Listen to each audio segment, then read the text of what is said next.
The grandfather who begged for bread at the market finds hope when an old acquaintance stops beside him in a luxurious car. A lonely grandfather, a life marked by sacrifices, and grandchildren who don't value his love. Everything seems lost until a familiar face from the past emerges, bringing with it forgotten memories and promises. But can George trust again? And what happens when his dearest granddaughter discovers the truth behind her brother's visits?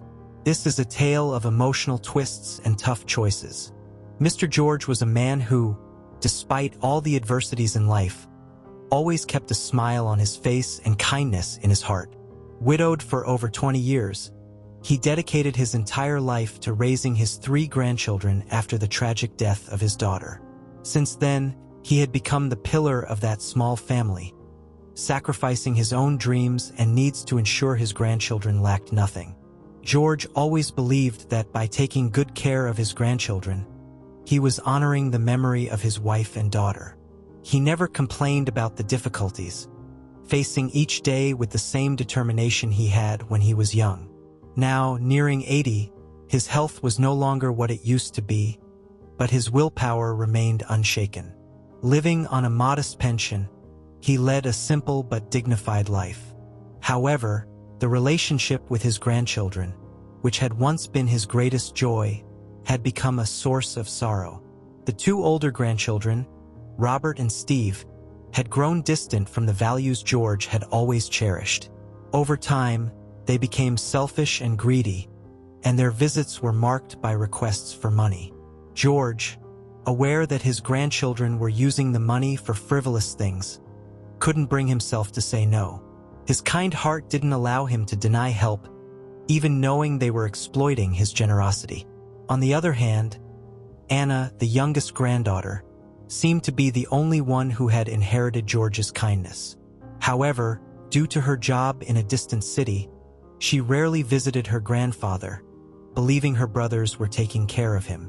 Unaware of the reality, Anna lived her life without worrying about her grandfather, while George faced a life of loneliness and deprivation. One morning, George woke up feeling the exhaustion that had become his constant companion. When he opened the pantry, he found only a piece of stale bread and some overripe fruits. The money left in his wallet wasn't enough to buy food for the week. He knew he could no longer depend on his grandchildren, who only came around when they needed something. Ashamed, he decided to go to the market and, for the first time in his life, ask for a piece of bread. As he walked through the neighborhood streets, he felt the weight of humiliation gripping his heart. He never imagined he would reach this point, but hunger and need spoke louder. When he arrived at the market, he stood at the entrance for a few minutes, watching people go in and out with their bags full. He took a deep breath and entered, heading towards the bakery. He approached the counter, where a young man looked at him with curiosity. In a low voice, almost a whisper, George asked for a piece of bread. The young man, surprised, hesitated for a moment but soon grabbed the bread and handed it to the elderly man. George thanked him with a shy smile, and before he could leave the market, something unexpected happened. A luxurious black car stopped in front of the establishment, and out stepped a well-dressed man with a distinguished appearance. He looked in George's direction, and immediately, his eyes widened in recognition. The man quickly walked towards George and, with a mix of surprise and gratitude, exclaimed, "Mr. George, is that really you? I can't believe it. What a joy to see you again." George, still holding the piece of bread, looked at the man with a surprised expression. He tried to recognize that familiar face, but time had erased many memories. The man, noticing the confusion in George's eyes, smiled kindly and stepped closer. "You don't remember me, do you?" he said, still smiling. "I'm Mark Davis. You helped me many years ago when I was just a lost kid with no direction in life." Hearing the name, a vague memory began to form in George's mind. He remembered a young man who used to frequent the workshop where he worked, always seeking advice and guidance. Mark was a troubled boy, always getting into trouble, but George, with his patience and wisdom, never turned him away. On the contrary, he always found time to listen to him and try to guide him on the right path. "Mark, of course, I remember," George said with a sparkle in his eyes, finally recognizing the man. "But look at you, you've changed so much, and it seems for the better." "All thanks to you, Mr. George," Mark responded, visibly emotional. "You were the one person who believed in me, even when no one else did. If it weren't for your advice, your friendship, I probably wouldn't be here today." George was touched by Mark's words, but at the same time, he felt a pang of sadness as he realized how much his life had changed since those days. While Mark seemed to have found success and prosperity, he was there, humiliated and without resources, begging for bread at the market. Mark noticed the old man's downcast expression and, without hesitation, asked, "What are you doing here? You seem worried. Is everything okay?" George, embarrassed, tried to disguise it. He didn't want Mark to know about his situation. But the insistence of his old acquaintance and the kindness in his eyes made him open up. "Oh, my son," George began, his voice trembling. "Life has been hard lately. My grandchildren, they are not what I expected. They've taken almost everything from me, and now I'm living with very little. Today, I came here because I had nothing left to eat at home." Mark was shocked to hear this. It was hard to believe that the man who was once so strong and always willing to help others was now in such a desperate situation. Without thinking twice, he made a decision. "Mr. George, you don't have to go through this. Here's what we'll do. Get in my car, and let's go somewhere where I can buy some things for you. Today, I want to help the man who helped me so much in the past." George hesitated for a moment, but Mark's sincere look convinced him. He nodded, and the two of them walked to the luxurious car parked at the market's entrance.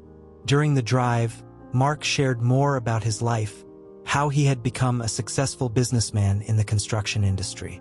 He shared that the work ethic and values he learned from George were fundamental to his journey. "You were more than a mentor to me, Mr. George. You were like a father. I modeled my determination and honesty after yours, and it led me to where I am today," Mark confessed as he drove. George was silent for a few seconds, reflecting on those words. He never imagined that his actions in the past would have such a significant impact on someone's life. He felt a pang of pride, but also sadness when he remembered the grandchildren he had raised with so much love, who now treated him with such indifference. Upon arriving at the supermarket, Mark insisted on buying everything George needed: a cart full of groceries, basic necessities, and even some new clothes. George, visibly emotional, tried to refuse, but Mark insisted.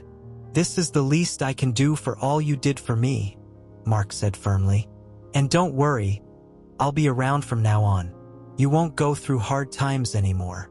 As they returned to George's house, Mark noticed there was much more to the situation than George was willing to share.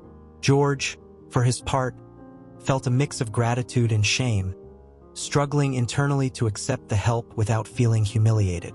Mark, sensitive to the situation, decided that he would need to approach the subject delicately so as not to hurt his old friend's pride. When they arrived, Mark helped George carry the groceries inside. The old man, still trying to process everything that was happening, felt torn between relief and guilt for depending on someone else. However, as he watched Mark move so naturally around the house, George began to realize that perhaps accepting help was not a sign of weakness, but rather of wisdom. Mark parked the car in front of George's modest home, observing with attention the place that had once been full of life and joy. The walls, once painted in bright colors, were now faded and cracked, and the garden that George had always tended with such care was now neglected and overgrown with weeds. It was evident that the house reflected the emotional state of the old man. As they entered the house, George apologized for the mess, clearly embarrassed. Mark, however, didn't care about the appearance of the place, but rather about George's well-being. "There's no need to apologize, Mr. George. The house has the charm of someone who has lived a lot of history," Mark said, trying to ease the situation. George invited him to sit while he began to put away the groceries. The room was silent, except for the occasional sound of plastic bags being handled. Mark, sitting on the couch, watched his friend with a worried look. He decided he needed to understand the situation better to help effectively. "Mr. George, if you'll allow me to be direct, what's going on with your grandchildren? How did they reach the point of leaving you in this condition?" Mark asked, breaking the silence. George stopped what he was doing and sighed deeply. He had always been reluctant to speak ill of his grandchildren, believing that somehow there was still hope for them. However, looking into Mark's eyes, he realized he had no reason to hide the truth anymore. "I don't know where I went wrong, Mark. Since they were little, I tried to raise them the best way I could, with the values I learned from my parents and that I've always followed in life. But after they grew up, everything changed." George began, his voice low. "Robert and Steve especially, they've always been difficult, but I never stopped believing that they could straighten out. However, as the years passed, they became more and more greedy. What hurts me the most is that when they come to visit, it's only to ask for money. If I don't give it to them, they disappear for months." Mark felt a mixture of anger and sadness hearing George's story. It was hard to imagine that someone could treat such a devoted grandfather that way. "And what about Anna?" Mark asked, trying to shift the focus. "As far as I remember, she was always the most caring, the closest to you." George smiled faintly at the mention of his granddaughter's name. "Anna has always been different. She reminds me a lot of my wife, Amelia. She has the same kind heart, the same desire to help others. But since she got that job in another city, we've been talking less and less. And honestly, I think she doesn't know what her brothers have been doing. Anna believes they're taking care of me, but in reality, it's the opposite. I don't want to worry her. She has her own life to take care of. But lately, it's been hard to keep it a secret." Mark listened attentively, feeling that something needed to be done. He knew the pain of being betrayed by those we trust, but he also knew that George's situation was even more complicated because it involved family. After a moment of silence, Mark made a decision. "Mr. George, you can't continue like this. I'm going to help.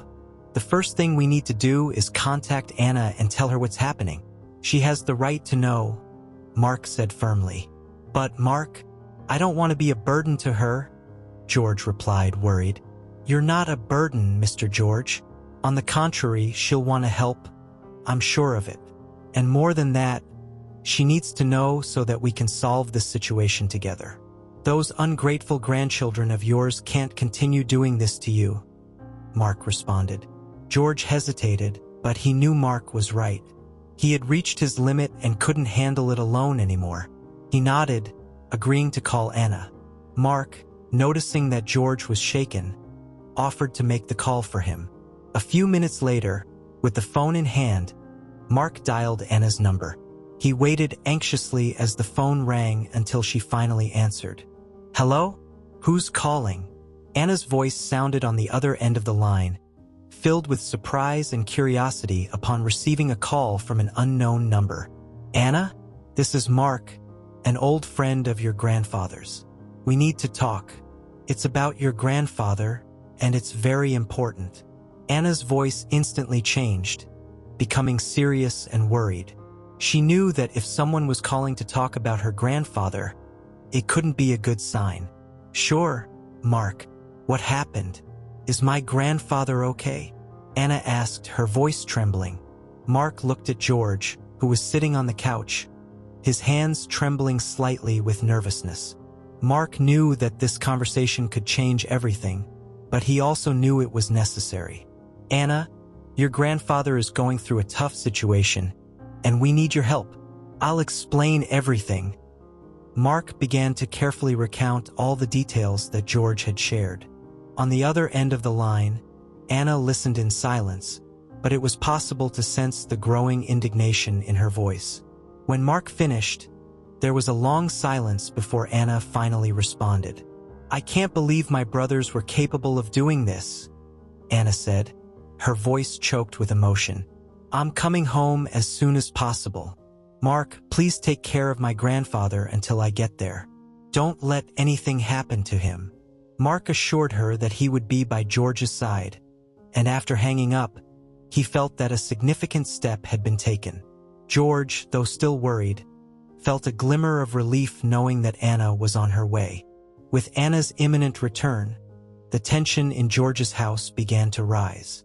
The old man, despite feeling relieved, was nervous about what was to come. He knew that Anna wouldn't let the situation go unnoticed and that Robert and Steve wouldn't react well when they found out she had discovered the truth. Mark, noticing George's state, tried to reassure him, promising that he would be there to help with anything. Finally, after days of waiting, Anna arrived. The house was filled with a mix of relief and apprehension. George, seeing his granddaughter, felt the weight of the past few months start to lift, but he knew that the situation with Anna's brothers still needed to be resolved.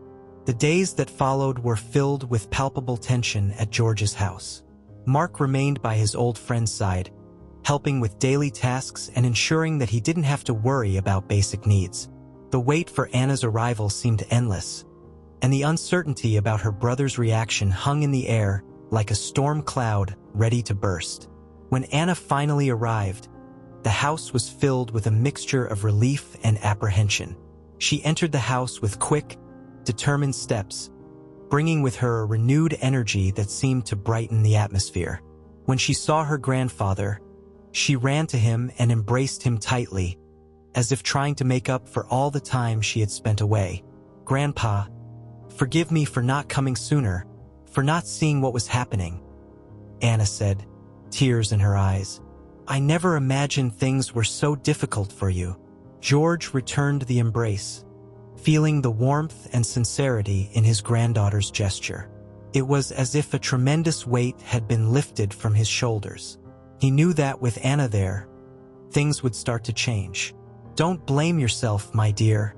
I tried to hide it from you so you wouldn't worry, but the truth is, I needed help," George replied, his voice choked with emotion. "I'm so happy you're here now." Mark, who had been observing the scene closely, felt a sense of relief mixed with concern. He knew that the reunion was just the beginning of a bigger battle. Robert and Steve, who were still unaware of Anna's presence, certainly wouldn't react well when they found out that she was back and knew what was happening. The next day, as if sensing that something was happening, Robert and Steve showed up at George's house. They entered without knocking, as usual, but when they saw Anna sitting in the living room, they stopped abruptly.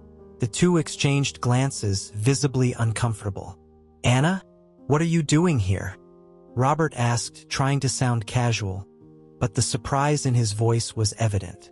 Anna, who had been calm until then, stood up slowly and looked at her brothers with a mixture of disappointment and anger. She approached them, crossing her arms, and took a deep breath before speaking. "I'm here because I found out everything. I know what you've been doing to Grandpa. I know how you've been taking his money and leaving him in misery," Anna said, without beating around the bush. The brothers were silent, stunned by the direct accusation. Steve tried to cover it up, but his voice trembled when he replied. "What are you talking about, Anna? We're just helping Grandpa. You know how he can exaggerate things sometimes." Anna cut him off with no patience for excuses. "Helping? You're taking advantage of him. You know very well that he barely has money to eat while you spend what you take from him on frivolities. This stops now. I won't allow you to keep doing this," Anna said, her voice firm and determined. Robert, realizing that the situation had gotten out of control, tried a more aggressive approach. "And who do you think you are to come here and dictate what we do or don't do? You don't even live here, Anna. You don't know anything," Robert said, raising his voice. Anna, undeterred, responded in kind. "I'm the granddaughter who still cares about our grandfather, and I won't let you treat him like this. If you insist, I'll go after your jobs. I'll tell everyone what you're doing. You're not going to touch that money anymore," Anna declared with a strength her brothers didn't expect. The tension in the room escalated, and Mark, who had been in the kitchen, entered the living room upon hearing the argument. He positioned himself next to Anna, crossing his arms and glaring at Robert and Steve. "I think you'd better listen to what Anna's saying," Mark said, his imposing presence making it clear that he was also there to protect George. The brothers, now outnumbered and clearly intimidated, began to back down. They knew they were in a delicate position, and any wrong move could cost them dearly. Robert, seeing that there was no way out, threw his hands up in a gesture of surrender. "Fine, Anna, we'll leave. But this isn't over," he said bitterly before leaving the house, followed by Steve. Anna sighed, feeling the tension dissipate a little, but knowing there was still much to be done. George, who had been standing at the bedroom door, listening to the entire conversation, approached Anna and Mark, his face showing a mix of gratitude and sadness. "I never wanted things to get to this point," George said, his voice weak. Anna turned to him and hugged him again. "Grandpa, you're not alone. We'll solve this together," she replied, determined. Mark nodded, supporting Anna's words. "You gave us so much, Mr. George. Now it's our turn to take care of you," Mark said, with an encouraging smile. The tension in the air had lessened, but the family still had to deal with the consequences of the confrontation. Robert and Steve, who had left the house furious, wouldn't give up so easily. Anna knew that her brothers would try to get back at her somehow, but she was determined to protect her grandfather from any future harm. Anna and Mark began discussing plans for George's future. They decided that he could no longer live alone in that house. It was a place full of memories, but also of pain. The best option would be to move to a smaller house, closer to Anna and Mark, where he could be cared for with more attention. After the tense confrontation with Robert and Steve, George's house seemed more peaceful, but the weight of the events still hung over everyone. Anna, despite her determination, was clearly shaken. She had hoped that returning to her grandfather's house would be a time of family reconciliation, but now, she was facing a much harsher reality than she had imagined. That same night, after a simple dinner, Anna and Mark sat on the porch, trying to process everything that had happened. The silence between them was comfortable, but filled with unspoken thoughts. George, already tired, had retired earlier, leaving the two alone. Anna looked up at the stars, trying to find some peace, while Mark watched her with a mix of admiration and concern. He knew that Anna was struggling to keep her composure, but he also knew there was something more in her gaze, something that went beyond worry for her grandfather. "You did the right thing today, Anna." Mark broke the silence, his voice gentle. "Your grandfather needed you, and you showed that you're willing to fight for him." Anna smiled slightly, but the smile didn't reach her eyes. "I just wish things were different, you know?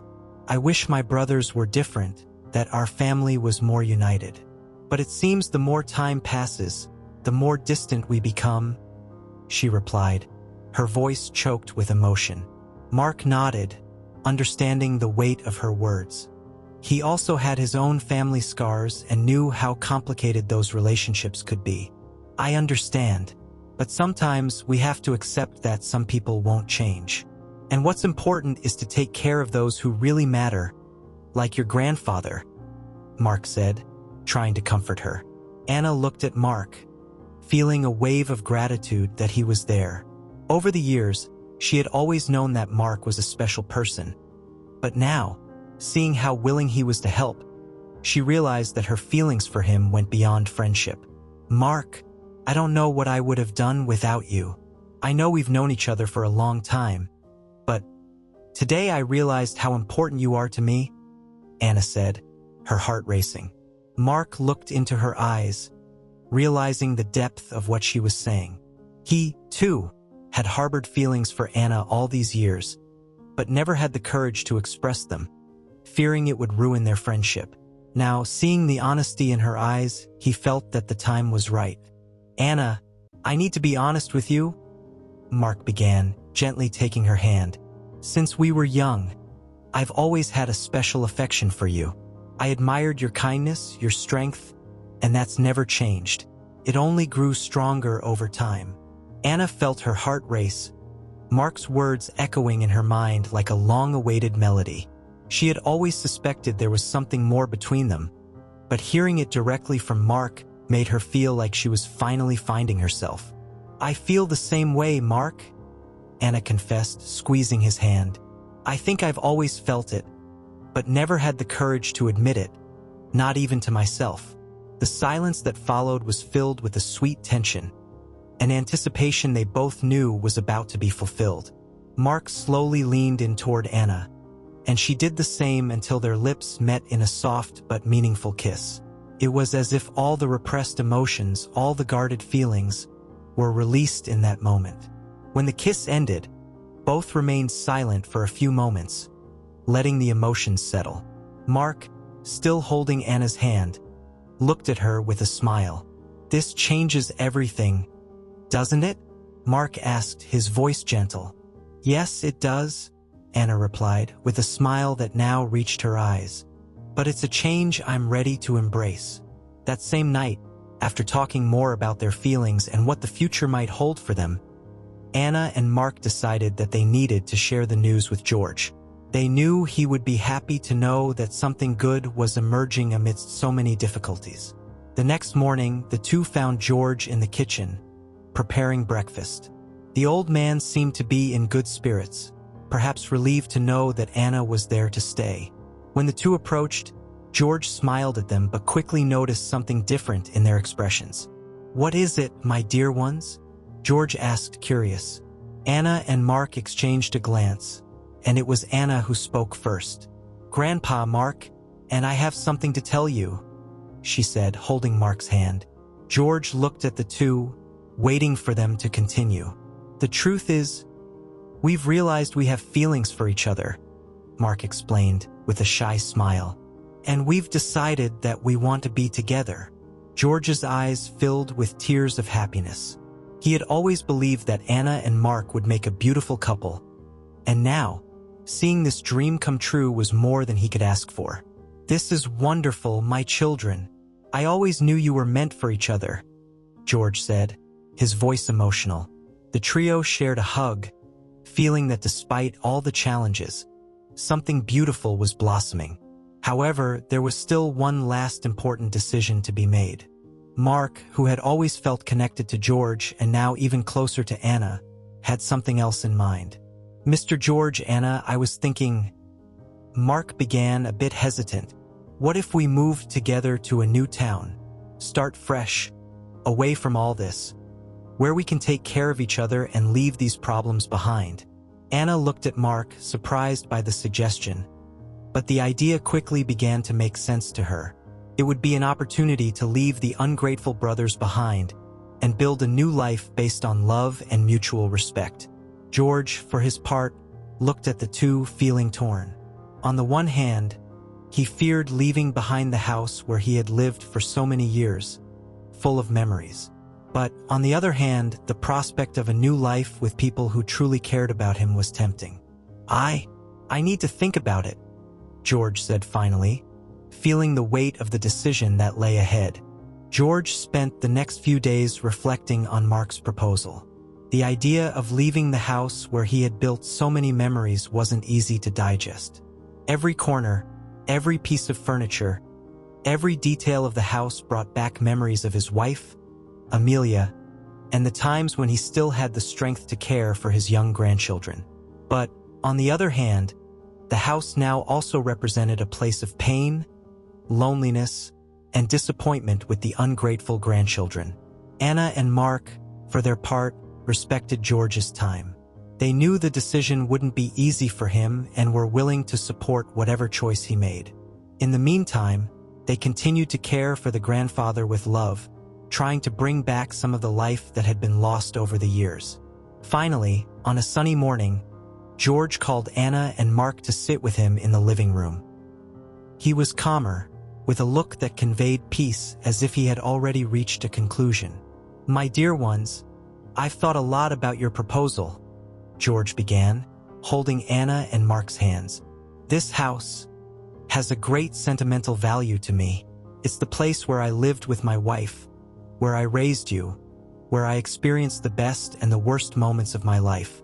But I know life is made of cycles, and maybe it's time for me to close this cycle and start another." Anna and Mark exchanged a glance, waiting anxiously for what George would say next.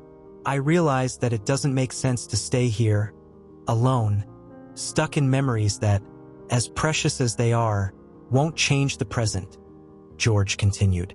"I want to go with you, to be close to those who truly care about me. If I'm to start a new life, let it be with you, who are my true treasure." Anna smiled, emotional, and threw herself into her grandfather's arms, while Mark shook George's hand with gratitude. "This is the best news we could receive, Grandpa," Anna said, tears in her eyes. "We'll take care of you, and I promise we'll make this new chapter of your life full of love and joy." Mark nodded, completing Anna's words. "We'll find a peaceful place where we can all live in harmony, without worries. I'm sure it will be a wonderful new chapter for all of us."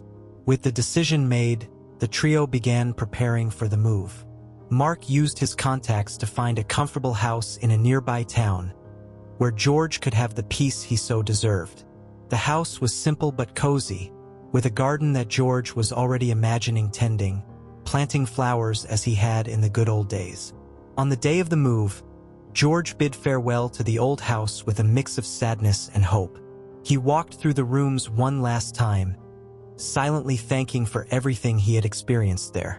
He knew he was leaving behind an important part of his life, but he also knew he was heading toward something new, something worth it. Robert and Steve, upon hearing about the move, tried to protest, but Anna was firm in her decision not to allow them to manipulate George anymore. She made it clear that their grandfather was going to a place where he would be cared for and that she would no longer accept their interference. Faced with their sister's determined stance, the two brothers finally gave up, realizing that their control over their grandfather was over. After the move, the first few months were a time of adaptation, but soon George began to feel at home in the new place. He spent his mornings tending the garden, while Anna and Mark worked together on new projects.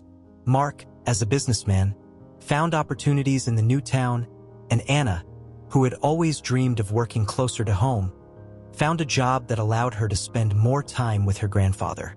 As time passed, Anna and Mark grew even closer, strengthening their relationship. And on a beautiful spring day, Mark gathered the courage to make the proposal he had been planning since they reconnected. He asked for Anna's hand in marriage in front of George, who could barely contain his joy. The old man blessed their union with tears in his eyes, feeling that, in some way, Amelia was also there, sharing in that moment of happiness.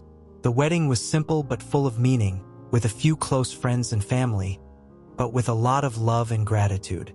George, now more rejuvenated, looked to the future with hope. He knew that despite all the difficulties, he had found a new chance to be happy, surrounded by people who truly loved him. The days following the wedding were peaceful and filled with new beginnings. George, Anna, and Mark formed a new family, a family that, though small, was filled with love and respect. They lived in harmony, caring for each other and cherishing every moment together. Thus, George, who once found himself humiliated, begging for bread at the market, found not only material sustenance but also spiritual sustenance, alongside those who truly mattered. He discovered that even in the most challenging situations, there is always hope, and that the true value of life lies in the relationships we cultivate with love and dedication. With a heart full of gratitude, George finally found the peace he had long sought and was able to enjoy the rest of his life in peace, surrounded by those who loved him. And as the sun set over the family's new home, George felt that despite all the struggles and losses, he had won.